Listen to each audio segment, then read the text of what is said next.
ছেলেরা, আমি বললাম আমার নাম আনিসুর রহমান।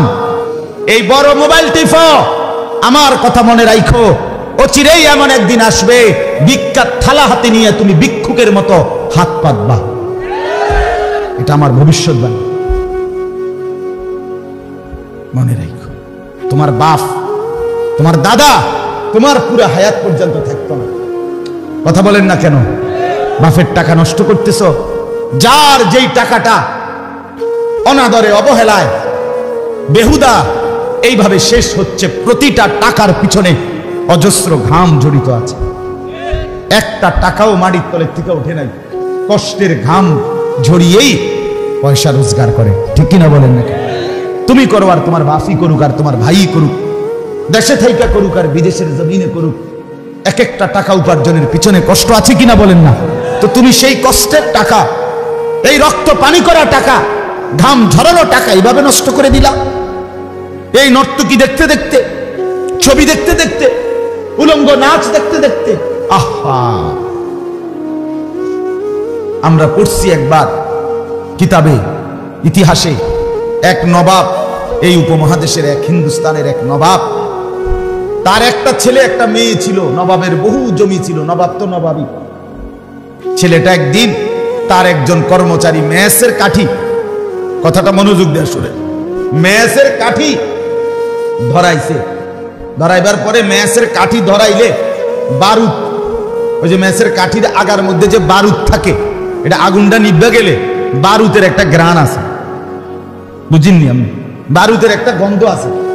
এই নবাবের পুত তে কর্মচারীকে বললো যে বারুদের গ্রানটা তো খুব দারুণ রে, আবার ধরাছে আরেকটা কাঠি। হেতে আরেকটা কাঠি ধরাইছে, হে আবার বারুদের গ্রান রয়েছে, আবার ধরাছে। এইবার তার কাছে এটা মজা লাগছে। নবাব দাদা এবার তারে নিয়োগ দিছে, কার্টুনের পর কার্টুন ম্যাসের কাঠি আনে, ম্যাস আনে, হেতে শুধু ধরায়, আর নবাব জাদায় শুধু ওই বারুদের গন্ধ কি করে নাকে শুধু, হেতে তেটে বাড়লেন। আমি কিনবেন ওটা নবাব না, ওটা তো নবাব জাদায়। মেয়েটা, নবাবের একটা মেয়ে বাজারে গেছে কাপড় কিনতে, গজ কাপড়। তো দোকানদারে কাপড় যে গজ কাপড় কাইটা দেয় কেচি দিয়া, এমনি একটা ফুঁস দিয়া এমনি একটা টান দেয়, ঠিক কিনা বলেন না? এমনি টান দিলে একটা আওয়াজ হয় কিনা একটা আওয়াজ। এই নবাবের মেয়ে কইতেছে দোকানদারে, আপনার এই যে কাপড় টান দিয়ে ছিঁড়লেন, আওয়াজটা তো খুব সুন্দর, আবার কাটেন তো দেখি আরেকটা। আবার কাটছে, আবার শুনছে। এইবার সে দাসীকে বলছে, থানে থানে কাপড় আনে, আর বলছে তোর কাম হইল শুধু এই কেচি দিয়ে কাটবি ছিড়বি, কাটবি ছিড়বি। নবাব দাদা, খোদার কসম কিতাবে আমি নিজে পড়ছি, এই নবাবের এক ছেলে ম্যাসের কাঠির বারুদের অপচয়, আরেকজন অনর্থক কাপড় কাটার এই অপচয় করতে গিয়ে শেষ পর্যন্ত নবাবের সমস্ত জমিদারি শেষ হয়ে এই দুই সন্তান ভিক্ষার থালা হাতে নিয়ে মানুষের দুয়ারে হাত। প্রিয় ভাই, যদি মুসলমানের বাচ্চা হয়ে থাকো, যদি মার দুধ খেয়ে থাকো, তো মনে রাখো রাজার ধন ফুরায়, রাজার ধন। আর তোমার বাবা এখানে কারো বাপ নবাব না, ঠিক কিনা বলেন না কেন? নবাবের ফটো। আমরা মেহনতি কষ্ট করি, কামাই রোজগারি করা বাবার সন্তান। আমার মনে আছে, আমার নিজের কথা বলি, আমি দারুল আরকামের ছাত্র, জানেন আপনারা? আমি ব্রাহ্মণবাড়িয়া দারুল আরকামেরই ছাত্র, আপনাদের এখানকার ছাত্র। হ্যাঁ, আমি এই শহীদপুর বাজারে বহু আসছি ছাত্র জীবন। আপনার তো ফুটবল খেলতে পারছি, এর বিরাট মাঠ, আমরা শুক্রবার দিন ছাত্ররা ফুটবল খেলতে পারছি। ছোট ছিলাম, শহীদপুর বাজার, এখানে বড় হুজুর রহমতুল্লাহ তাফসির শুনতে আমিও আসছি, আমার ছোটবেলায় মনে আছে। এটা তো বিখ্যাত তাফসির। তো আপনার ছোট্টবেলায় 5 ভাই মাদ্রাসায় পড়তাম, 3 ভাই বোন। আব্বা প্রাইমারি স্কুলে মাস্টারি করতেন, মসজিদে নামাজ ইমামতি করতেন, খুব অল্প টাকা বেতন পাইতেন। অভাবের সংসারে এমনও দিন গেছে, 1 কেজি আটার দাম থেকে আমার ছোট ভাই 2টা টাকা দোকানদাররে কইছে যে 1 কেজি আটা দেন। মাই কইছে তবে 2 টাকার কম দিয়ে, মাই কইছে 2টা তো 1 কেজি আটা থেকে 2 টাকা কম দিয়া এই 2 টাকা দিয়ে মাদ্রাসা। হ্যাঁ, আমি একবার কুমিল্লা ট্রান্সপোর্টে করে শাসনগাছার থেকে আমি দারুল আরকাম আসতেছি আপনার, তখন আমরা ঘাটুরা 1 নম্বর গ্যাস ফিল্ডের সাথে একটা ভাড়া বাড়িতে মাদ্রাসা ছিল। আমি একেবারে প্রথম ছাত্র, প্রথম যেই বেস দিয়ে সর্বপ্রথম যেই জামাত দিয়ে শুরু হয়েছে দারুল আরকাম, মেড্ডা পীর বাড়ি হুজুরের বাড়ির পাশে, আমি ওই সময়কার ছাত্র। তো 1992-93 সালের কথা, কুমিল্লা ট্রান্সপোর্টে আমারে মানে আসছি যে আমি আমার টিফিন গাড়ি বাড়ির মধ্যে করে 3টা বাটিতে তরকারি, গোশত, ডিম এগুলা রাইন্দা দিছে মাদ্রাসাতে আইসা খাইতাম। এই গাটুরা স্টেশনে আইসা যখন নামছি, বাসের থেকে নামতে গিয়া ছোট মানুষ বাড়িটা সহ লাভ দিয়ে নামতে গিয়ে পড়ে গিয়া বাটিটা খুললা তরকারি সব করে গেছে রাস্তায়। আমি এমন কান্না কাঁদছি যে অজরে কাঁদছি, আহারে আমার মা কষ্টের বানানো তরকারি পড়ে গেছে। অভাবের সংসার থেকে মা কষ্ট করে এইটুকু তরকারি দিছে পেটের লাগে, সেই জীবন। তাইলে বাপ, প্রত্যেকটা মানুষ আজকের এই বাপদেরকে জিজ্ঞাসা করো, ছেলেরা কষ্ট করে কামাই করা এই পয়সা, সেটা তুমি 300 টাকা দিয়ে চুল কাটো, 500 টাকা দিয়ে চুল কাটো, তাও ইহুদিদের বেঈমানের কত রঙের কত ঢঙ্গের জামা পরো। একটা বড় মোবাইল পাইয়া তুমি মা ভুলে গেলা, বাবা ভুলে গেলা, আল্লাহ ভুলে গেলা, নামাজ ভুলে গেলা, দুনিয়া ভুলে গেলা, শুধু নারীর ছবি, নর্তকীর নাচ, জিনা ব্যভিচারের দৃশ্য। হায় হায় বন্ধু, এতেই মজা পেয়ে গেলা। তোমার ভবিষ্যৎ কি? তোমার আখেরাত কি? তুমি কি কবরে যাইবা না? তুমি কি মরবা না?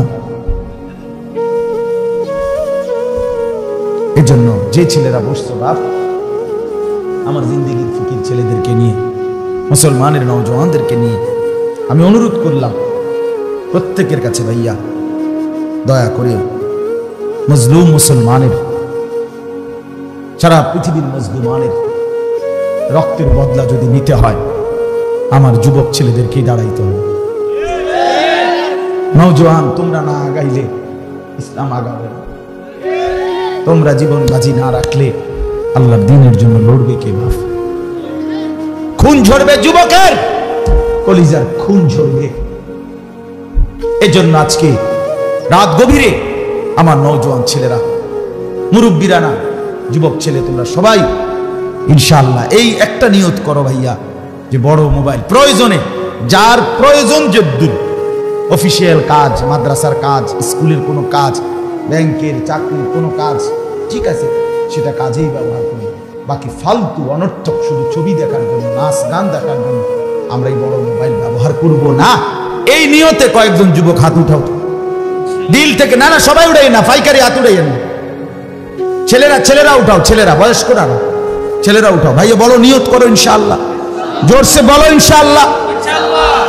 আল্লাহ আপনি হিম্মত দান, আল্লাহ আপনি তৌফিক দান। আমি আপনাদের কাছে একটু অল্প কথা, আমি আবারও বলছি, প্রয়োজনকে প্রয়োজনের মধ্যে রাখা, জরুরত তো জরুরত, ঠিক কিনা বলেন না?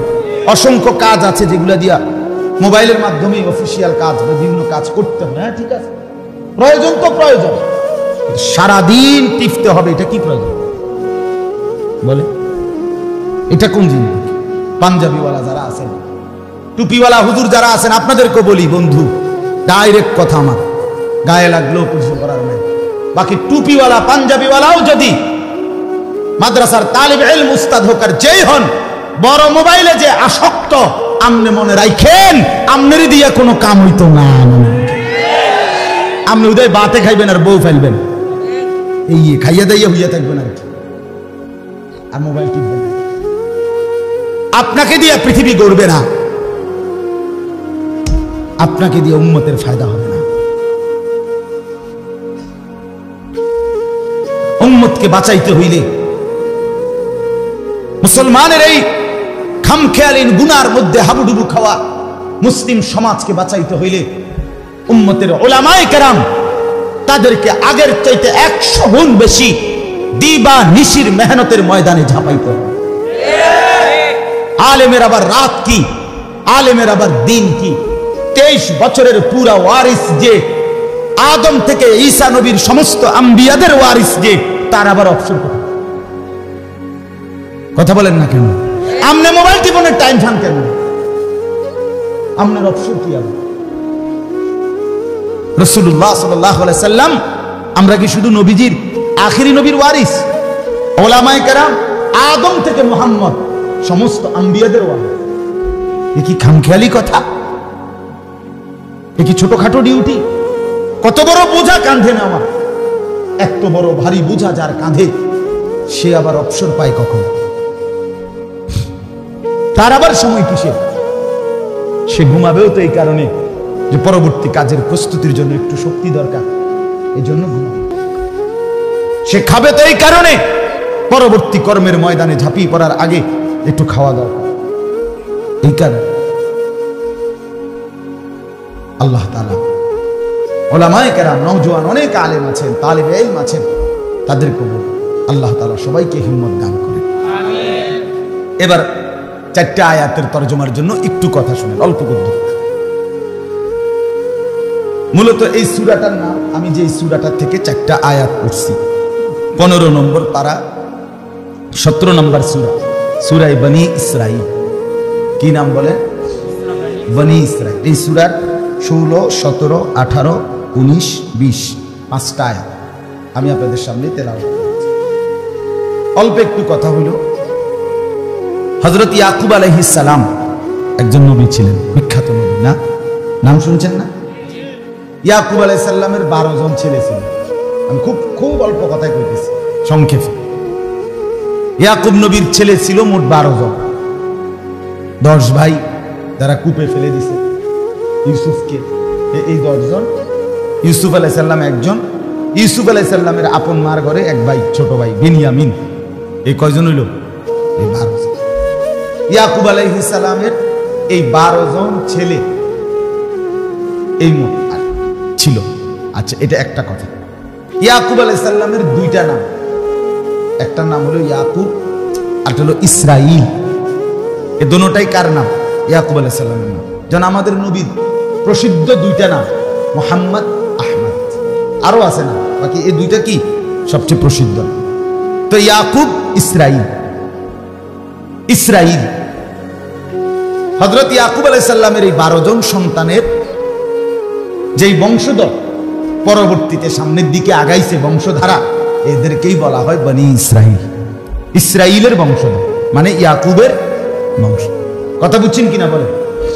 আচ্ছা, ইয়াকুব আলাইহিস সালামের 12 ছেলের মধ্যে একজন ছেলের নাম ছিল ইয়াহুদা, বড় জন। এবারটার পরামর্শেই ইউসুফ আলাইহিস সালামকে পানি কূপে ফেলাইছিল।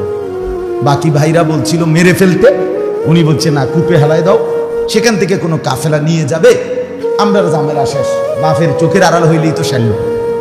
যাই হোক, পরবর্তীতে যখন বংশধারা বাড়ছে ইয়াকুব নবীর ছেলেদের মাধ্যমে, এই ইয়াহুদা যেই ছেলেটা, তার বংশ হইছে সবচেয়ে বড়। ওই বাকি ভাইদের বংশ কমতে কমতে একটা সময় ওই বড় ভাই ইয়াহুদা তার বংশের লগে সবাই মিশে গেছে। ফলে পুরা বনী ইসরাইল তাগো নাম হয়ে গেছে ইয়াহুদা। এখন যারা বনী ইসরাইল তারাই ইয়াহুদা। কথা বুঝছেন কি? আপনি একদম আরো সহজ বাংলায় বুঝেন। এক বেটার ফুট 5 জন, তো এ বেটার 1 ফুটের ঘরে ছেলে মেয়ে হয়েছে 8 জন, আরেকজনের 3 জন, আরেকজনের 2 জন, আরেকজনের 1 জন, আরেকজনের ঘরে হয়েছেই না। এমন হয় কিনা? তো ধীরে ধীরে ওই 8 সন্তান হয়েছে যে বাইরে ঘরে, যেই ফুটের ঘরে, এ বেটার বংশ বাড়তে বাড়তে এখন ওই ভাইগো পরিচয়, ওই নায়নাথপুরের পরিচয় হয়ে গেছে এই বড় ভাই পরিচয়। বুঝছেন আমার কথা? এখন পুরা বাড়ি হয়ে গেছে মোল্লা বাড়ি, যদিও এনে গাজীও আছে, কাজীও আছে। পুরা বাড়ির নামে হয়ে গেছে কাজী বাড়ি, যদিও এনে মাঝিও আছে। কথার কথাই আর কি। এখন পুরা ফ্যামিলির নাম হয়ে গেছে ইয়াহুদি, যদিও অন্য ভাইদেরও কি আছে, বংশধর আছে, কিন্তু বেশি বড় হওয়ার কারণে এই ইয়াহুদা এই ভাইয়ের নামেই সবাই বংশের পরিচয় হয়ে গেছে, এরাই ইয়াহুদি। তাহলে যারা বনী ইসরাইল তারাই কি বলেন না? ইয়াহুদি।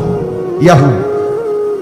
আল্লাহ তাআলা হযরত ইয়াকুব আলাইহিস সালাম থেকে নিয়ে আমাদের নবীর আগ পর্যন্ত, আমাদের নবীর আগের জন ঈসা নবী, এই পর্যন্ত প্রায় 1 লক্ষের চাইতে বেশি নবী। কতজন? 1 লক্ষের চাইতে বেশি নবী আল্লাহ শুধু কেবল এই বনি ইসরাইল, এই ইহুদিদের হেদায়েতের জন্য যুগে যুগে আল্লাহ পাঠিয়েছে। কতজন নবী? 1 লক্ষের চাইতে বেশি নবী। কিন্তু এই 1 লক্ষের চাইতে বেশি নবী রাসূল মিলেও এই জাতিটাকে, এই বংশধরগুলোকে, এই মানুষগুলো ইহুদি যারা, তাদেরকে পরিপূর্ণভাবে শুধরাইতে কোন যুগেই পারে না। বরং প্রত্যেক যুগে এই বনি ইসরাইল ইহুদিরা সর্বোচ্চ সংখ্যক আল্লাহর নাফরমানি করত। অল্প 2, 4, 5 জন 10 জন হাতে গোনা তারা ছিল অনুগত, বাকি সব ছিল নাফরমান। একেবারে প্রথম থেকে নিয়ে এই ইহুদিরা যেদিন থেকে তাদের শুরু, সেদিন থেকে তাদের হারামি, অসভ্যতা, নষ্টামি, দুষ্টামি, যত রকমের মন্দ গুণ এটা তাদের মধ্যে ছিল সব যুগ। ইবলিস, শয়তান, যেটা মেইন শয়তান, তাগতে বুদ্ধি নেই। হ্যাঁ, ইবলিসের নিজস্ব অফিস আছে, ডাইরেক্ট হেড অফিস। ইবলিস বুদ্ধি লয়, ইবলিস আটকাইয়া গেলে তারাতে বুদ্ধি নেই। এমন শয়তান, এমন দুষ্ট এরা। এই 1 লক্ষের চাইতে বেশি নবীকে জ্বালাইয়া কইলা কইলা কইলা। তাদের সবচেয়ে উল্লেখযোগ্য নবী ছিল বনি ইসরাইল ইহুদিদের সবচেয়ে বড় প্রসিদ্ধ নবীর নাম হলো মুসা আলাইহিস সালাম, যিনি তার পুরাটা হায়াত তাদের সংশোধনের পিছনে ব্যয় করছেন। কিন্তু উনাকে তারা একদিন শান্তি দিচ্ছেন। উনি যদি বলতেন ডাইন, হেরা কইতো বাম। উনি যদি কইতো উত্তর, হেরা কইতো দক্ষিণ। মানে যেটা উনি বলতেন এটারই বিরোধিতা করত, এটার বিরুদ্ধে, এটার পাল্টা 100টা প্রশ্ন কইরা এটারে জগা কিছু বলছে। একটা গাবি কোরবানি দিতে মুসা নবী এদেরকে ইহুদি শুরু করছে এটার উপরে প্রশ্ন, গাবিটা কিরুম, বাইক ফালুন না মাঠে ফালুন, গাবির বয়স কত, গাবির গায়ের রং কি, ফুরাটা এক কালার না ভিত্তি ভিত্তি অন্য কালার, কথা বুঝছেন? আচ্ছা, যদি হয় সাদা তো, বা মনে করেন গোলাপি, তো গাঢ় গোলাপি না হালকা গোলাপি। মানে এইভাবে এটা জিগাইতে জিগাইতে এটার BS CS RS খতিয়ান খুললা শেষে এটা আর খুঁজা পায় না। এরকম অসুবিধা, মানে যেটা কইতো ওইটার মধ্যে 13টা প্রশ্ন কইরা এটারে নষ্ট করছে। শুধু তর্ক, মানে ঠাট্টা করতো বেশি, উপহাস করতো, তামাশা করতো। এটা ইহুদিদের অভ্যাস, এই সর্বদা তুচ্ছ তাচ্ছিল্য করা, ঠাট্টা করা। এ আসে আরে কিরে তুই কিতা করস বুড়ি। আমাদের অনেক ছেলে দেখেন 3টার সময় বাইরে, রাত 10টা বাজে, কয় ঘন্টা কথা কয় না, 7 ঘন্টা মেঝে ঘুরে গেল। তুই এমনি ঘুরলে তো পৃথিবী শেষ হয়ে যাওয়ার কথা বুঝছেন না? ডেইলি যদি একটা ছেলে 7 ঘন্টা ঘুরে, এতে তো পৃথিবী শেষ হয়ে যাওয়ার কথা না। হ্যাঁ, ঘুরে, হাসে, খামখেয়ালি, এই তুচ্ছতা ছিল, অবজ্ঞা, খামখেয়ালি, এটা ইহুদিদের অভ্যাস। নাউযুবিল্লাহ। মুসা নবী বলল যুদ্ধ করতে চলো কাফেরদের সাথে। কইল কি, আমনে আর আমনের খোদা মিল্লা, আপনারা দুজন আগে শুরু করেন, বাইল ভালো দেখলে আমরা আসমু, নাহলে আমরা বই। আল্লাহর সাথে তামাশা করত, মানে ঠাট্টা করত। আল্লাহ কোরআনে বলছে ওয়াবালাউনাহুম বিল হাসানাতি ওয়াস সাইয়্যাত, ইহুদিদেরকে আমি কখনো সুখ দিয়া কখনো দুঃখ দিয়ে দোনোভাবে পরীক্ষা করছি, দোনো অবস্থাতে তারা আমার নাফরমানি। যখন অঢেল সম্পদ দিছে তাদেরকে আল্লাহ ইহুদিদেরকে, তারা কইতো কি জানেন? কোরআনে আছে ইন্নাল্লাহা ফাকিরুন নাহনু আগনিয়া, আল্লাহ হলো ফকির, আমরা হলাম ধনী। আল্লাহ বলেন এরপরে অভাব দিয়া, দারিদ্রতা দিয়া ভিক্ষার থালা হাতে উঠাই দিছে। এবারে মানুষ জিগা কিও নাই, মাতবুরি, বুঝেন নাই কথাটা? অঞ্জেকের ভিক্ষা করো, কয় এবার বলে কি ইয়াদুল্লাহি মাগলুলা, আল্লাহর হাত ছোট হইয়া গেছে, হাবড়ার দ্বারে নাই দিব। আল্লাহ বলে যে সুখে রেখে চাইছি, তাও উল্টা, দুঃখে রেখে চাইছি, তাও এই অজাত। এরকম নিকৃষ্ট। আমার বন্ধু জুলুম কেমন ছিল তাদের? জুলুম ছিল এত নিকৃষ্ট, জালেম। আহা, 1 লাখের চাইতে বেশি নবী রাসূল যাদেরকে আল্লাহর দিকে ডাকছে, আরে আজকে তো মুসলমানকে মারতেছে। এই বেঈমান সেই বেঈমান যারা সরাসরি আল্লাহর নবীদেরকে, বনি ইসরাইলের অগণিত নবীকে এই ইহুদিরা সরাসরি জবাই করে ফেলছে। কসম করে কোন কোন বর্ণনায় আছে প্রায় 400 নবী জবাই করছে।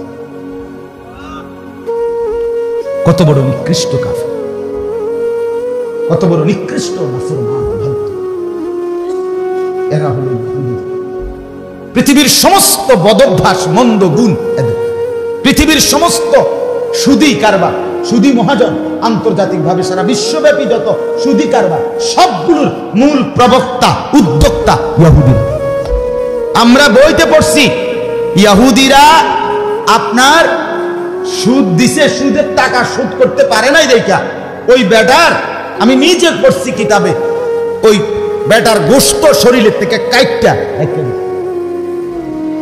সুদের টাকা দিতে পারে। উঠাও ভাইয়া, খারাইয়া উঠাও, এই অপদার্থ খারাই উঠাও, খারাই উঠা বেটা।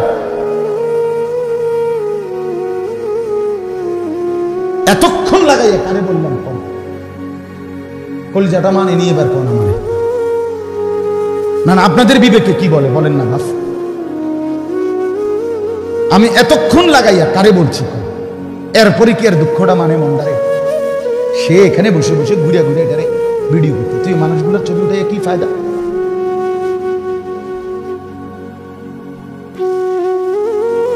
তুমি আমার চেনো না, না? আমি প্রয়োজনে একজনের কাছে কথা বলবো, তারপর আমি আপোষ করতে রাজি না। গাফেল খামখেয়ালিকে বলতে রাজি না বাপ। প্রতিটা শব্দ বলার পিছনে আপনার যেমন বসে থাকাটা গরমে কষ্ট হইতেছে, আমরাও বলতে কষ্ট হইতেছে, ঠিক কিনা বলেন? এই সময়ের যদি কোনো বেনিফিট না আসে এই মেহনতের, তাহলে কি লাভ? এনে কি বক্তা ইন্টারভিউ লন, যার যা 3 দিনে মোট 12 জন হুজুর ওয়াজ করছে, এবার আমরা মিলে বইয়ে চাই কার কাছে কোন হুজুর ভালো লাগছে। একজনে কইছে যে দ্বিতীয় দিন যে আসরের পরে টানছে হুজুর গা, এবার টানটা ভালো করছে। প্রথম দিন যে আসার পরে একজন খুব শিখ কাটছে, এবার শিখ কাটটা ভালো লাগছে। এটা দিয়ে ওয়াজ কথা বলেন না কেন? এই আপনার ঘরে এনে বসাইছে 3 দিনে আপনারা হুজুরদের ইন্টারভিউ লন নাকি? বলেন ভাইয়া, কার সুর ভালো, কার টান ভালো, কার হুঙ্কার ভালো, কার চিৎকার ভালো, এতে ফায়দা কি? ফায়দা কি?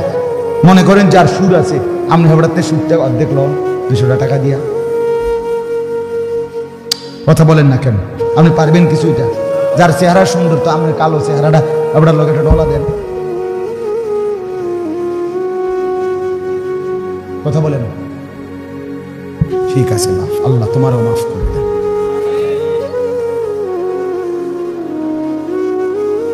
চলেন তো, এই ইহুদিরা আপনার সর্বযুগে নবীদেরকে কষ্ট দিয়েছে। এরপরে আসেন দ্রুত আমরা সংক্ষেপে চলে আসি আমাদের নবীর কাছে। আমাদের নবী সাল্লাল্লাহু আলাইহি সাল্লাম মক্কা থেকে হিজরত করে কই গেছিলেন কন্ত? এই মদিনায় নবী যাওয়ার পরে সেখানে গিয়ে দেখছেন 3টা ইহুদি গোত্র ছিল। কয়টা গোত্র? বনু নজির, বনু কাইনুকা, বনু কুরাইজা, ইহুদিদের গোত্র। এই 3 গোত্র নবীজিরও চূড়ান্ত যন্ত্রণা, কষ্ট দিয়েছে, কষ্ট দিয়েছে। নবীজিকে দাওয়াত দিয়া নিছে, নিয়া ওয়ালের পাশে আপনার বয়াইছে। এখানে টার্গেট উপরে একটা লোক ঠিক রাখছে পাথর নিয়া, মোহাম্মদকে আমরা নিয়ে বসামু ছাড়ি দিয়া, তুই উপরের থেকে পাথর ছেড়ে মোহাম্মদকে হত্যা করবি। এই বেঈমান, এই ইহুদি। জিবরাইল আয়েশা বলছি, ইয়া রাসূলুল্লাহ আপনি সরেন, এখানে বসবেন। এইভাবে মুসলমান মা মানে মুসলিম একজন নারী, পর্দানশীল নারী, ইহুদিদের কোনো বাজারে কোনো একটা কারণে খরচের জন্য গেছে। এরা করছে কি, এই মুসলিম মার বোরকার পিছন দিয়া এক শয়তানে ইহুদি তে রশি দিয়া কাপড়ের মধ্যে, মানে বোরকার পিছনের অংশে কাপড় সব বাঁধ দিয়া দিছে, রশি দিয়া পিছনে টান দিয়া ধরে রাখছে। যখনই ওই মা ঘুইরা রওনা দিছে যাইব গা, এই কাপড় টান দিছে, তো মায়ের কাপড় উড়ে গেছে। এরকম নিকৃষ্ট, মানে সর্বযুগে পেলাম না কষ্ট। আল্লাহ নবী সাল্লাল্লাহু আলাইহি সাল্লাম 3 বারে যুদ্ধ করে এদেরকে তাড়ায় দিয়েছে। একবার মদিনার থেকে বের করে দিয়েছে, গিয়া আশ্রয় নিছে খায়বার, আরবেরই একটা জায়গা। 7ম হিজরিতে নবীজি আবার যুদ্ধ করছে তাদের বিরুদ্ধে, সেখানে গিয়ে সেখান থেকেও তাদেরকে পরাজিত করে তাদের পুরুষ যোদ্ধা হত্যা করছে, বাকিগুলারে আবার চিট্টা বিট্টা খায়বার থেকে ছন্ন ছাড়া হয়ে গেছে। নবীজি মৃত্যুর পূর্বে একটা ভবিষ্যৎবাণী করে গেছিলেন, বলে গেছিলেন একটা কথা, আখরিজুল ইয়াহুদা মিন জাজিরাতিল আরব, আরবের সীমানা থেকে ইহুদিদেরকে বের করে দাও। হযরত ওমর যখন দ্বিতীয় খলিফা হইছেন, ইসলামের দ্বিতীয় খলিফার নাম কি? ওমর। এই ওমর বৈশাই কিছুদিনের মধ্যে ওমর এই আইন কার্যকর করছে যে আমার রাসূল বলছে ইহুদি একটা বেঈমানও আরবের সীমানা, মুসলমানদের সীমানায় থাকতে পারবে না, বাইরে সব বাইরে, এই সবগুলোরে বাহির করছে, একটাকেও থাকতে দেয়। সেই ওমরের জামানায় তারা ইহুদিরা আরব থেকে বিতাড়িত হয়ে ইউরোপ, এই আজকের America, England, Britain, British, London, ওদের ওইখানে গিয়ে আশ্রয় নিছে খ্রিস্টানদের লগে। দূর অসহায়ের মতো, গুচ্ছ গ্রামের মতো, সন্ন সারা বাদাম্মা, হ্যাঁ আপনার এদের মতো গিয়া আশ্রয় নিছে দীর্ঘদিন, আর আসতে পারে নাই। 1909 খ্রিস্টাব্দে মুসলমানদের খেলাফত, উসমানী খেলাফত যখন পতন হইতে শুরু করছে সারা পৃথিবীতে, প্রথম বিশ্বযুদ্ধের আগে পরে পরপরই মুসলমানদের হাত থেকে সারা বিশ্বময় যেখানে খেলাফত ছিল, শেষ খেলাফত উসমানী খেলাফত, সেটা ছুটে গেছে মুসলমানদের। এরপরে আরব দেশের ছোট ছোট দেশ নতুন করে তৈরি হয়েছে। এই নতুন দেশ এগুলো ছোট ছোট, সিরিয়া, লেবানন, জর্ডান, মিশর, ফিলিস্তিন, হ্যাঁ ইয়ামান, এই সৌদি আরব, এরকম ছোট বড় দেশ তৈরি হওয়াতে ধীরে ধীরে তো এই তখন এই কথাটা খুব খেয়াল করেন, 1909 খ্রিস্টাব্দের পরে ওই ইউরোপ থেকে ইহুদিরা আপনার মুসলিম সেকুলার শাসক, নতুন যারা ছোট ছোট অঞ্চলের শাসক হয়েছে মুসলমানদের, তারা ছিল সেকুলার মতবাদ, অর্থাৎ ধর্ম নিরপেক্ষ মতবাদের অনুসারী। তখন সেকুলারিজম নতুন পৃথিবীতে ইউরোপ থেকে আমদানি হয়েছে। তারা এই ইহুদিরা আইসা বলছে মুসলিম শাসকদের কাছে যে আমরা আপনাদের এই বাইতুল মুকাদ্দাসের পাশে জেরুজালেমের লগে হাজার শত শত একর জায়গা, অনেক জায়গা এমনি পড়ে রয়েছে খালি বেহুদা, আমগরে কুদ্দুর জায়গা যদি হয় এমনি দেন, নইলে ভিক্ষা দেন, নয়তো টাকা দিয়ে দেন, আমরা মূল্য দেব, কুদ্দুর জায়গা আমরা কোন রকম, আমরা ভিটামাটি নাই, আমরা কুদ্দুর থাকতে দেব। ওই ইউরোপ থেকেও তারা চূড়ান্ত মাইর খাইছে, কথা বুঝছেন না? বিশেষ করে আপনারা জানেন অ্যাডলফ হিটলার জার্মানির, সে 60 লক্ষ ইহুদি, নিজে কিন্তু সে মুসলমান না, সে খ্রিস্টান, কিন্তু সে হত্যা করছে কত লক্ষ ইহুদি। তারে জিজ্ঞাইছিল, আমি নিজে পড়ছি, এই হিটলারকে জিজ্ঞাসা করছিল আপনি 60 লাখ ইহুদি কেন হত্যা করলেন? সে দারুণ কথা কয়েছে, আপনি অবাক হয়ে যাবেন তার উত্তর শুনে। হে কয় কি, আরো 10 লাখ হত্যা করি নাই, আর আছে রাইখা দিছি, এই 10 লাখ আমি যেগুলো মারি নাই রাইখা দিছি, এরাই উত্তর দিবে তোমাদেরকে 60 লাখ কিনে গেল।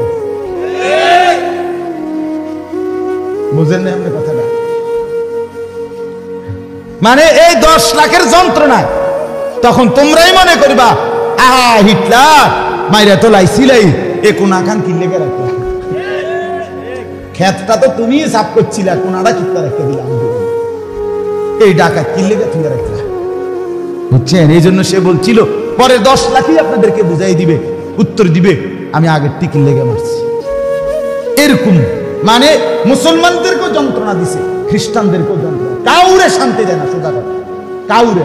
তারা নিজেরা ছাড়া আত্মকেন্দ্রিক, বাকি কারো প্রতি তাদের আন্তরিকতা নেই, কারো প্রতি। এই আজকের আমেরিকা সবার আগাইয়া লাফাইয়া সহযোগিতার জন্য আসছে, একবারে এখান থেকে হামলা হতে না হতেই ওইখান থেকে রণতারি, এরপরে মার্কিন প্রেসিডেন্ট, মার্কিন পররাষ্ট্রমন্ত্রী, এরা সব আসছে ইসরায়েলের ইহুদিদেরকে সাহায্য করবে। খোদার কসম, সুযোগ পাইলে এই ইহুদি এদেরকেও ছাড়বে না, কোন সন্দেহ, কোন সন্দেহ। বাকি আমেরিকা বুঝে নাই, খ্রিস্টান বিশ্ব বুঝে নাই যে প্রতিপক্ষ মুসলমান। এরা ভুলে গেছে মাত্র 3 বছর হয় নাই, এখনো 2-3 বছর হয় নাই। আমেরিকা তুমি আইসা ইসরায়েলকে সাহায্য কইরা তুমি ঠেকাইবা, ইসরায়েলকে জিতাইয়া দিবা। তুমি যে কি বেড়ই, তোমরা জিতুন না। তোমরা পারলে তো তোমরাই আফগানিস্তানের সাথে পারতা, তো তোমরা এখান থেকে ভাগ্যা গেলা কেন? কথা বলেন না কেন? তোমরা ভাগ্যা গেলে কেন? অতএব তোমরা ভেগে গেলে কেন? আফগানের মুসলমান থেকে ভেগে গেলে কেন? বুঝাই গেল পারত না, পারবে না, কোনো সন্দেহ নাই, কোনো সন্দেহ। তা আমি আপনাদেরকে বলছি 1909 খ্রিস্টাব্দ থেকে 1947 পর্যন্ত প্রায় 38-37 বছর, 40 বছরের কাছাকাছি তারা কৌশল করে, সুকৌশলে, ষড়যন্ত্র করে শুধু জমি কিনছে আর নিজেদের লোক আইনা রাগ করেছে।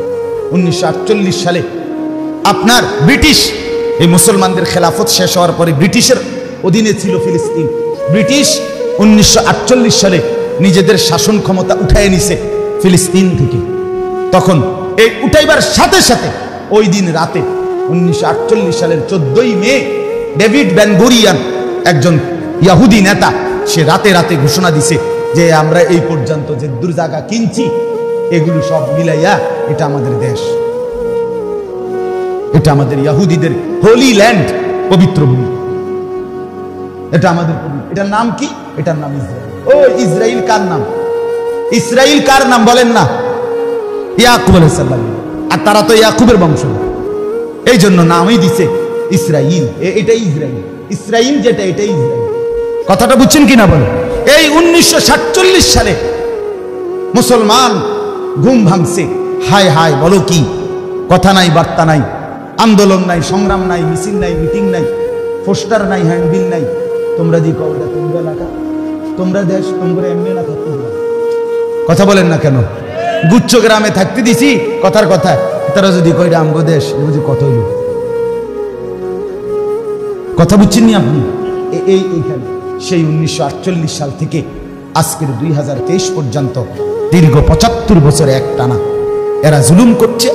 কিন্তু মুসলমান, ফিলিস্তিন এবং তার পাশাপাশি মুসলিমরা, তারা আজও তাদের দাবি একটাই, তো খুন, রক্ত, শাহাদাত, কলিজার তাজা খুন দিও মুসলমানদের দাবি ফিলিস্তিনের পুরা জমিন এটা মুসলমানের জমিন। 1 ইঞ্চি জমিন আমরা বেঈমান ইহুদিদের হাতে তুলে দেব না।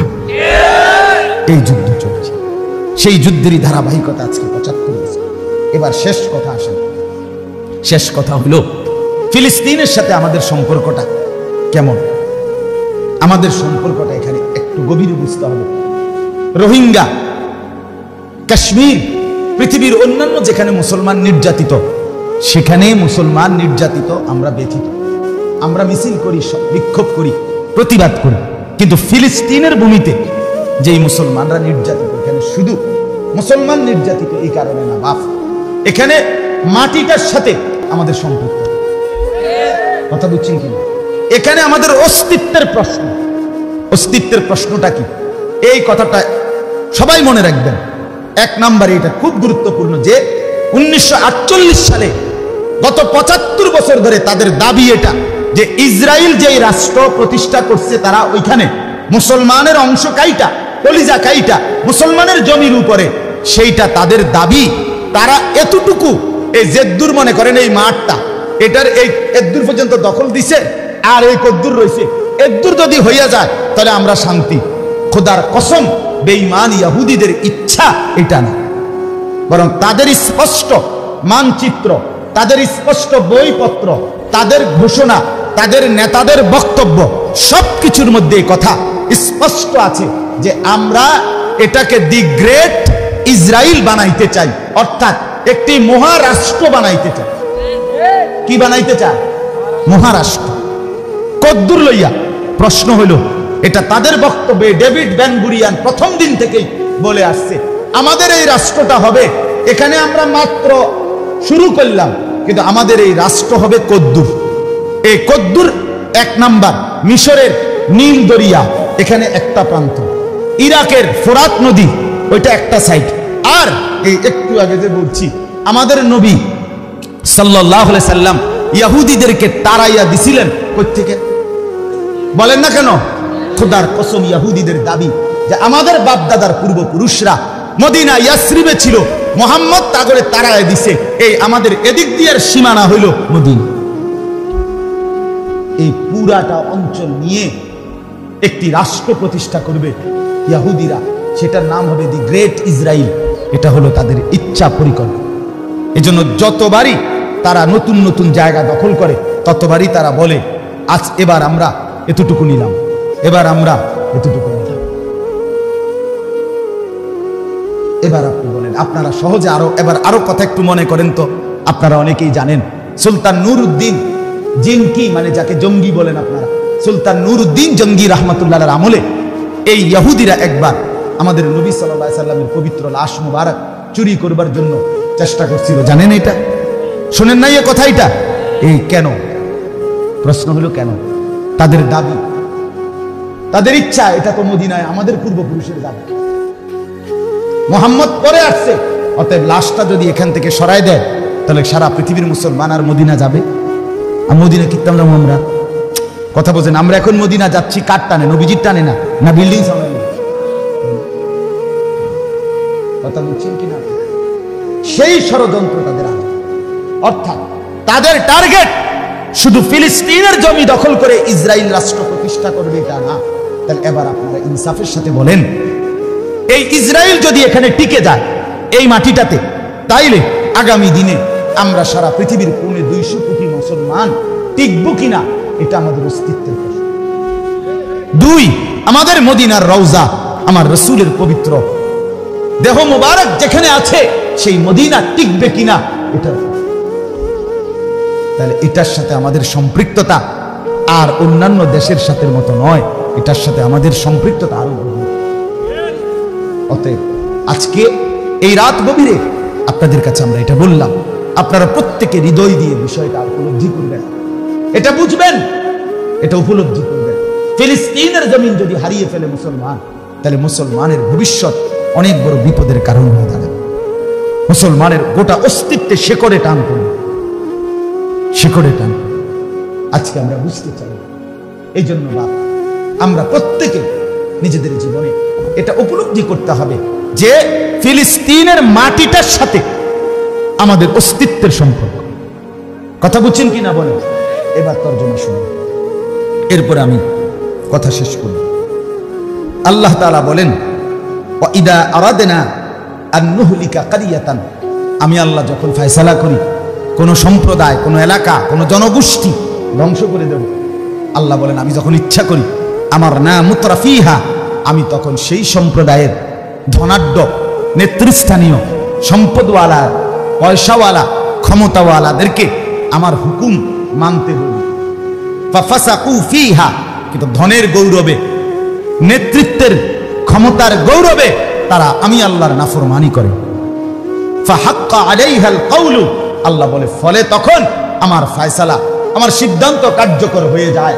ফাদাম্মারনাহা তাদমীরা, তখন আমি আল্লাহ সেই অবাধ্য নাফরমান অদ্যত জাতি গোষ্ঠীকে একেবারে বাস্তুভিটা করে দেই, একদম বংশহীন, একদম নিশ্চিহ্ন, উজাড় করে।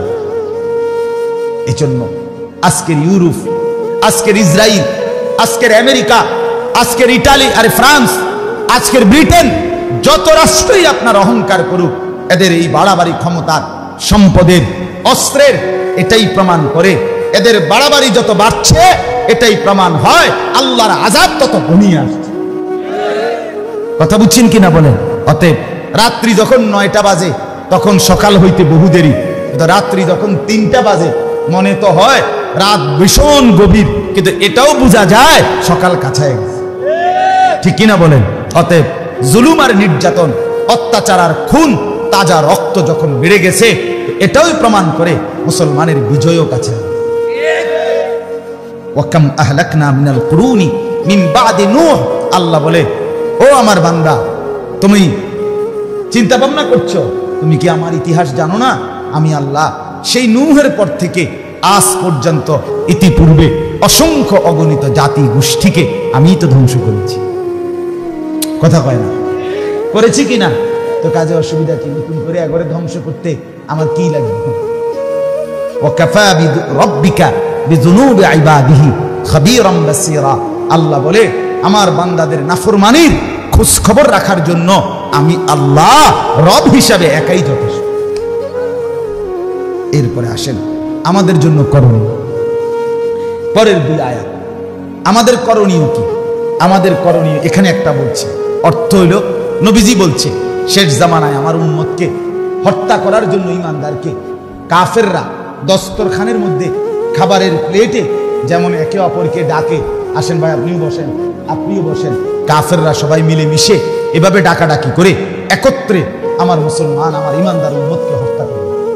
সাহাবীরা জিজ্ঞেস করছে, ইয়া রাসূলুল্লাহ, আপনার উম্মত আমাদেরকে হত্যা করবে কি? আমরা কি সংখ্যা কম হওয়ার কারণ?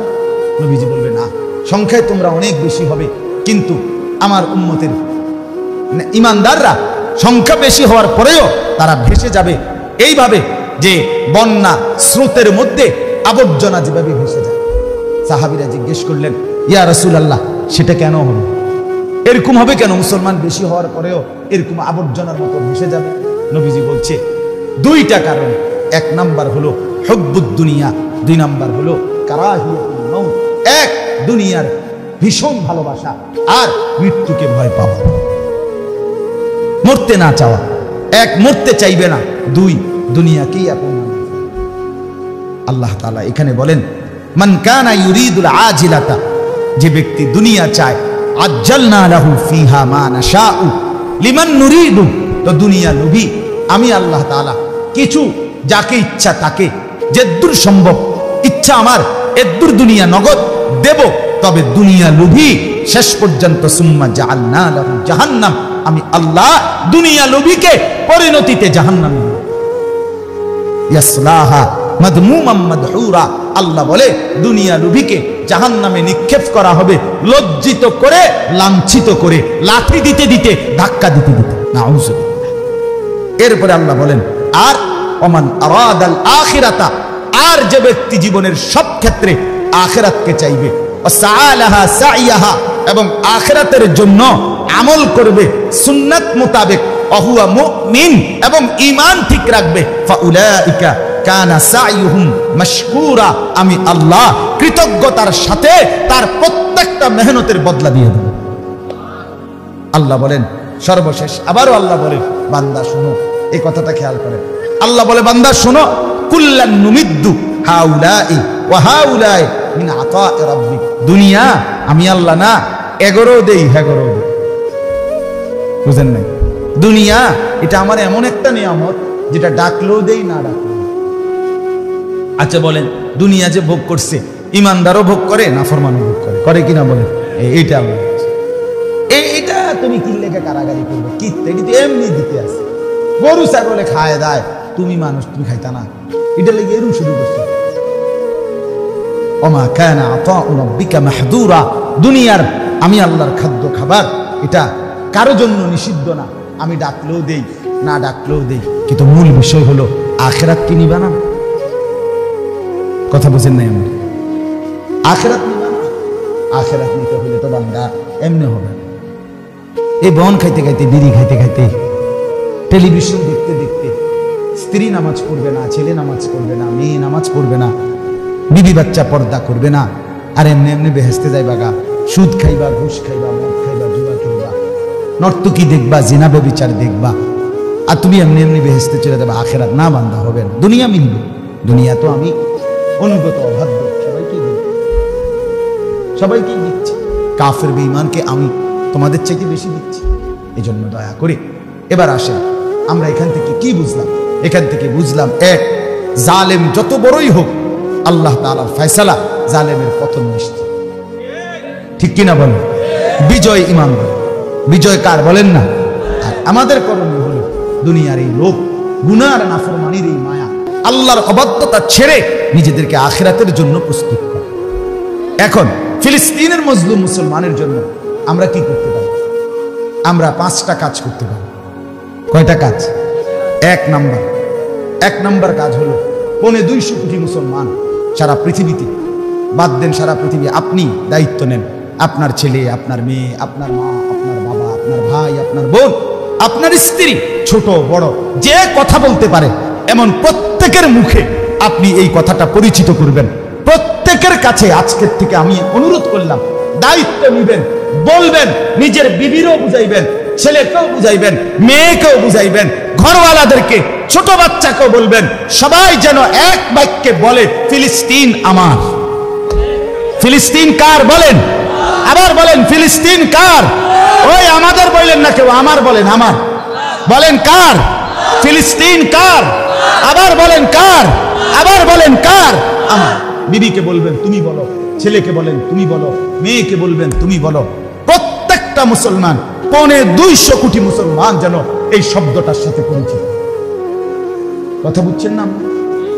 প্রত্যেককে বলবেন, প্রত্যেককে জীবন বাজি রাখার জন্য, আল্লাহর দ্বীনের জন্য, মুসলমানের পবিত্র ভূমির জন্য, আমার রাসূলের মদিনার ইজ্জত রক্ষার জন্য, গোটা পৃথিবীর মুসলমানের সম্ভ্রম রক্ষার জন্য যদি জান দিতে হয়, আল্লাহ চায়, আল্লাহকে বলবেন আল্লাহ সবার আগে আমি দিতে রাজি ইনশাআল্লাহ। আমি আমার 7 বছরের ছেলেকে বলছি, আমি আমার 12 বছরের ছেলেকে ঘরে বসাইয়া বিবি বাচ্চা সহ একত্রে বুঝাইয়া ছেলেকে বলছি, বাপ যদি মুসলমানের ইজ্জত আর পবিত্র ভূমি রক্ষার্থে জীবন দেওয়ার সুযোগ হয় তো সোজা হিসাব, হয় আমি জান দেব নয় তুমি জান দেবে। এই জন্য 1 নাম্বার কথা হলো সবার কানে কানে, সবার মুখে মুখে এই আওয়াজ যে ফিলিস্তিন কার। আমরা যেন কেউ না ভুলি, একজনও না ভুলি। ঠিক আছে ইনশাআল্লাহ? বলেন ইনশাআল্লাহ। 2 নাম্বার আমাদের দ্বিতীয় করণীয় হলো কোনোভাবেই মুসলমান হিসাবে আমরা হতাশ না হই।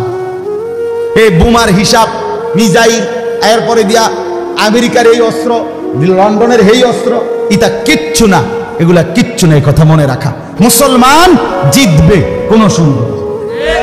কে জিতবে বলেন?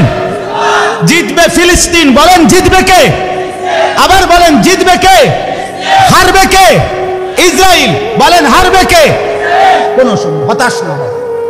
ইসলামের উপরে এর চাইতে বড় ধাক্কা আসছে, কিন্তু মুসলমান হারে নাই, শেষ পর্যন্ত বিজয় মুসলমানের হয়েছে। কি না হওয়া বলেন না কেন? হতাশ না হওয়া, আশা রাখা। আমাদের কেউ নাই, আমাদের জাতিসংঘ নাই, আন্তর্জাতিক আইন নাই, হিউম্যান রাইটস মানবাধিকার কোনো সংস্থা নাই, বিশ্ব বিবেক বলতে কিচ্ছু নাই। আমাদের কেউ নাই, আমাদের কেউ নাই, আছে শুধু একজন, তিনি আমাদের আল্লাহ। আমাদের একজনই যথেষ্ট। বলেন ইনশাআল্লাহ। 3 নাম্বার আর্থিক সহযোগিতা করার জন্য যখনই সুযোগ পাবেন, ওলামায়ে কেরাম নিজ নিজ এলাকায় যখনই বলবে ফিলিস্তিনের মজলুম মুসলমানের জন্য দান করা, সহযোগিতা করা, তখন নিজেদের মাল সর্বোচ্চ মুসলমানদের জন্য দান করবে। ঠিক আছে না ইনশাআল্লাহ? 4 নাম্বার আমেরিকান ইসরায়েল পণ্য বয়কট করবে। বয়কট সিদ্ধান্ত নেবেন, সিদ্ধান্ত নেন। সার্ফ এক্সেল ছাড়াও কাপড় পরিষ্কার হবে, হরলিক্স ছাড়াও বাচ্চা বাঁচবে, লাক্স ছাড়াও আমার বিবির গায়ের সাবান অন্য কিছু দিয়ে প্রয়োজন পূরণ হবে। ইহুদি পণ্য, ইসরায়েলি পণ্য, পেপসি না খেলেও জীবন যাবে, 7 আপ না খেলেও জীবন যাবে, যাবে না বলেন? অতএব ইসরায়েলি আমেরিকান পণ্য বয়কট করবে। বলেন ইনশাআল্লাহ। বলেন আমি আমার ঘরের বাচ্চাকে বলছি, আব্বা আমি নিজে কিনা হরলিক্স আমি বলছি বাবা ফেলে দাও না, নিরোধ করো, খাবো না আর বেঈমানের জিনিস। এই জন্য বলে এর দূর দিয়ে কি হবে না, অনেক কিছু হবে। বাংলাদেশে প্রতিবাদ করে কি লাভ হবে? বাংলাদেশে মিছিল করে কি লাভ হবে? আপনারা জানেন না ইসরায়েল এই আক্রমণ অবস্থায় ইহুদিরা যেই দেশে তাদের নাগরিকদেরকে যাতায়াত করতে এই মুহূর্তে নিষেধ করছে, তার মধ্যে বাংলাদেশের নাম আছে।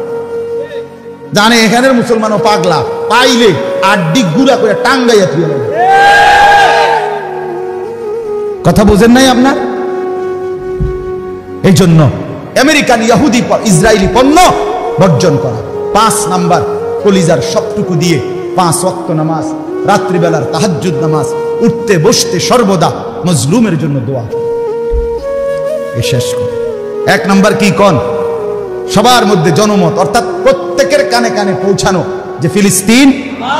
শুধু আমনে জানলেন না, বউকে বলবেন, ছেলেকে বলবেন, মেয়েকে বলবেন। বলেন ইনশাআল্লাহ। 2 নাম্বার হতাশ না হয়।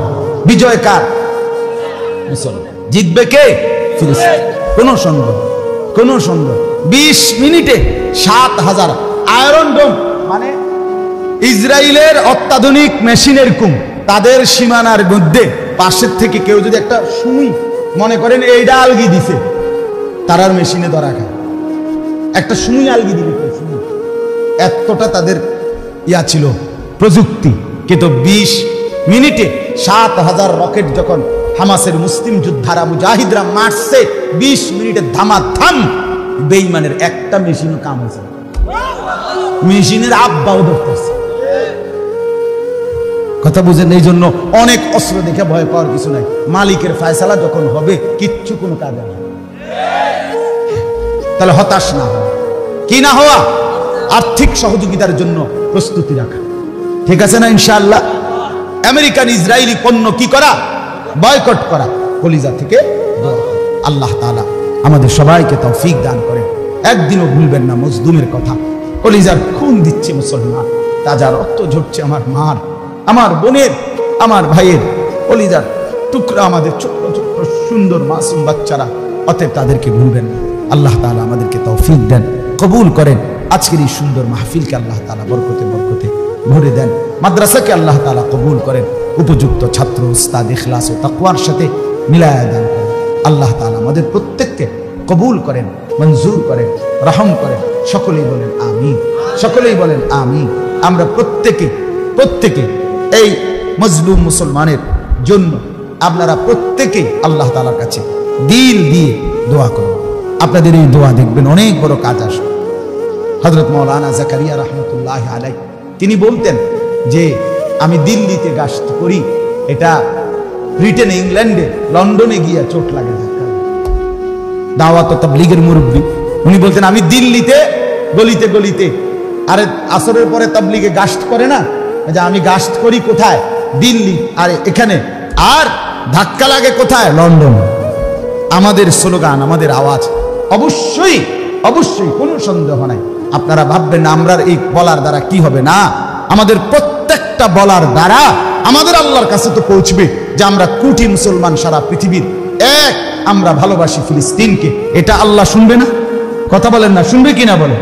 অতএব ইনশাআল্লাহ দয়া করে আমরা প্রত্যেকে ঈমান আমলের সাথে থাকার চেষ্টা করব। যুবক ভাইয়া, তোমাদের কাছে আবারও অনুরোধ, আমার একটা বিশেষ অনুরোধ, তোমাদের যাদের চুল ডানে বামে বাড়তি, চতুর্দিকে সমান না, এই বিশ্রী কাটিং, খোদার কসম বন্ধু, এগুলা ইহুদিদের কাটিং। তুমি যদি মুসলমান মার পবিত্র দুধ খাইয়া থাকো, তোমার রক্তে যদি মুসলমানের রক্ত থাকে, আমার অনুরোধ তুমি এগুলো চুল কাইটা ফেলো, সমান করো চতুর্দিকে। এটা ইহুদিদের মনে, এটা বেঈমানের মনে। এজন্য দয়া করে প্রত্যেকে, ছেলেরা বিশেষ করে তোমরা ভাইয়া, এই মোবাইলের অস্থিরতা ছেড়ে দাও, নিজেকে সুন্দর করে গঠন করো, নামাজ রোজা, আল্লাহর ইবাদত বন্দিগি, পবিত্র চরিত্র। ইনশাআল্লাহ একদিন তোমরাই ইমাম মাহদির পক্ষে লড়বে, একদিন তোমরাই দাজ্জালের বিরুদ্ধে লড়বে ইনশাআল্লাহ। যুবকদেরকে দিয়েই, তোমাদেরকে দিয়ে ইসলামের বিজয়ের পতাকা উড়বে ইনশাআল্লাহ। এজন্য আমি আশা করি আমার নওজোয়ান ছেলেরা, আমার বন্ধুরা, আমার সন্তানরা, তোমরা সবাই আল্লাহকেই ভালোবাসো, রাসূলকেই ভালোবাসো। ভিন নারী, ছবি, নাচ, গান এর আসক্তি ছিল। আল্লাহ তৌফিক দেন, কবুল করেন, আমিন। সুবহানাল্লাহি ওয়া বিহামদিহি, সুবহানাকাল্লাহুম্মা ওয়া বিহামদিকা, আশহাদু আল লা ইলাহা ইল্লা আনতা, আস্তাগফিরুকা ওয়া আতুবু ইলাইক। হযরত ইনশাআল্লাহ বয়ান করবেন, দোয়া করবেন, এরপরে আপনারা উঠবেন। আর উঠতেছেন কেন? উডার বাইরে ধরছেন, উডার, ও বেচারা কোমরে ধরে গেছে, কতক্ষণ শুনবে। আল্লাহ তাআলা খুব বরকত দান করেন, আল্লাহ তাআলা প্রত্যেককে উত্তম ভাবে কবুল করেন। আসলে আমাদের এই ছোট্ট ফিকিরে, আমাদের এই সামান্য ফিকিরে দেখা গেছে অনেক উপকার, অনেক উপকার। আর ছেলেরা যদি, প্রত্যেকটা ছেলে, তোমরা যারা মোবাইল, তো তুমি এতটুকু কাজ করো যে এই মোবাইলের মধ্যেই তুমি লিখে দাও যে ইসরায়েলি পণ্য বর্জন করো, আমেরিকান পণ্য বর্জন করো, হাজার কণ্ঠে, কোটি কণ্ঠে, লাখো কণ্ঠে বলে দাও যে না, আমরা ঘৃণা করি, যাদের হাতে মুসলমানের রক্ত, তাদের মালকে আমরা ঘৃণা করি, তাদের পণ্যে আমরা থুতু মারি, আমরা। এই জন্য আমরা প্রত্যেকে হিম্মতের সাথে, যার যার সাধ্যে যতদূর সম্ভব আমরা মুসলমানের পক্ষে প্রচারণা করব, ফিলিস্তিনের মজলুম মুসলমানের পক্ষে আমরা বলে যাব আল্লাহর কাছে, আমরা বলে যাব আমাদের মালিকের কাছে। ইনশাআল্লাহ আমাদের মালিক বিজয় দান করবেনই করবেন, বিজয় দান করবেনই করবেন। আল্লাহ তাআলা আমাদেরকে তৌফিক দেন, কবুল করেন। আমাদের পরম শ্রদ্ধেয় হযরত মাওলানা আব্দুল বাতেন কাসিমি দামাত বারাকাতুহু, আমাদের মুরব্বী বয়োজ্যেষ্ঠ আলেমে দ্বীন হযরত ইনশাআল্লাহ অল্প সময় কথা বলে দোয়া করে দেবেন। আপনারা মেহেরবানি করে হযরতের দোয়া নিয়ে 3 দিনের এই কষ্টের তাফসীর আজকে টানা 3 দিন বয়ান হয়েছে। ইনশাআল্লাহ হযরত দোয়া করলে এরপরেই আপনারা যাবেন। আল্লাহ তাআলা আপনাদের সবাইকে তৌফিক দান করেন। মাদ্রাসার যত অভাব জরুরত আল্লাহ তাআলা পূরণ করে দেন। আপনারা প্রত্যেকেই মেহেরবানি করে আল্লাহর ওয়াস্তে মাদ্রাসাকে ভালোবাসবেন, দান করবেন, সহযোগিতা করবেন, সন্তানকে পড়তে দিবেন, নিজেদের জিন্দেগি সুন্দর করবেন। আল্লাহ তাআলা সবাইকে তৌফিক দেন, কবুল করেন।